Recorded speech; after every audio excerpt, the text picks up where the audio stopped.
আরজিকর কাণ্ডের ঘটনায় মুখ্যমন্ত্রীর আগে পদত্যাগ চাই। সঞ্জয় রায়ের ঘনিষ্ঠ একজন এএসআই দৌড়ে কোথায় পালিয়ে যাবেন? সিবিআইয়ের খাঁচাতে বন্দি তো থাকতেই হবে, কিছু উপায় নেই। সাংবাদিকদের মুখোমুখি হতেই পালানোর চেষ্টা, কিসের ভয়? আমরা জানতে চাই। শাসকের আর টালবাহানা বা নাটকীয় তথ্য আস্তে আস্তে সব জড়িত ফাঁস হচ্ছে। এএসআই কে সে? সঞ্জয় রায়ের ঘনিষ্ঠ। আমরা বাংলার মানুষকে জানতে চাই বা বোঝাতে চাই। এবার সারা দেশের মানুষ জোট বেঁধেছে আর ভয় পেয়েছে হাওয়াই চটি সরবে একদিন, 26-এ নেবে বিদায় শেষ দিনের কথায়। স্বাভাবিকভাবে সকল প্রিয় মানুষজন যখন আন্দোলন করছেন, প্রতিবাদ করছেন, তখন এএসআই দৌড়ে কোথায় পালিয়ে যাবেন?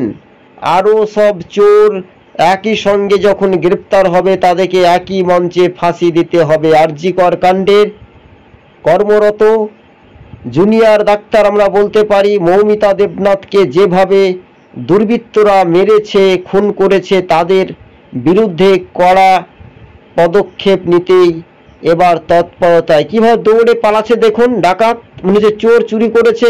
কিসের চোর? এই প্রশাসনের ওপরে কিন্তু ভরসা রেখেছিল মানুষজন। সেই এএসআই কে সেই দলদাস? সঞ্জয়ের ঘনিষ্ঠ বলে এমনটাই প্রত্যক্ষবাসী বা প্রত্যক্ষ মানুষের একটা উন্মাদনা থেকে আমরা জানতে পারছি। সরাসরি দেখতে পাচ্ছেন এবার সিবিআই সিজিও কমপ্লেক্সের কাছে কিন্তু এবার আর রেহাই পাবে না।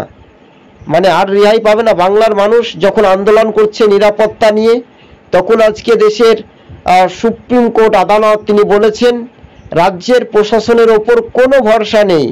রাজ্যের প্রশাসন শাসকের দলদাসে ডাকাতি করে। হ্যাঁ, এটা একটা পর্যবেক্ষকভাবে কেন্দ্রীয় বাহিনী দিয়ে আরজিকরে পরিস্থিতি নিয়ন্ত্রণ আনতে হবে এবং সেখানে গার্ড থাকবে, সিকিউরিটি গার্ডের মতো, একেবারে স্পষ্ট। কিন্তু আগে আমরা বাংলার মুখ্যমন্ত্রী পদত্যাগ চাই। যিনি স্বাস্থ্যমন্ত্রী কে রয়েছেন, তাকে পদত্যাগের দাবি জানাচ্ছেন রাজনৈতিক শাসক বনাম রাজনৈতিক দলগুলো। তবে বাংলার মুখ্যমন্ত্রীকে আমরা দুটি কথা বলবো, শেখ হাসিনার মতো আপনার অবস্থা হবে, বেশি দিন সময় নেই। আরজিকরের কাণ্ডের ঘটনা সারা বাংলাতে আছড়ে পড়েছে, এমনকি বর্ধমান জেলাতেও একটা ঘটনা ঘটে গেছে। এই মুহূর্তে সরকারকে আমরা ধিক্কার জানাই। আগে পদত্যাগ করুন, তারপরে সরকার চালার যোগ্য হলে চালান। আপনার কোনো ক্ষমতা নেই। মা মাটির মানুষ হয়ে আপনি মহিলাদের নিরাপত্তা নেই।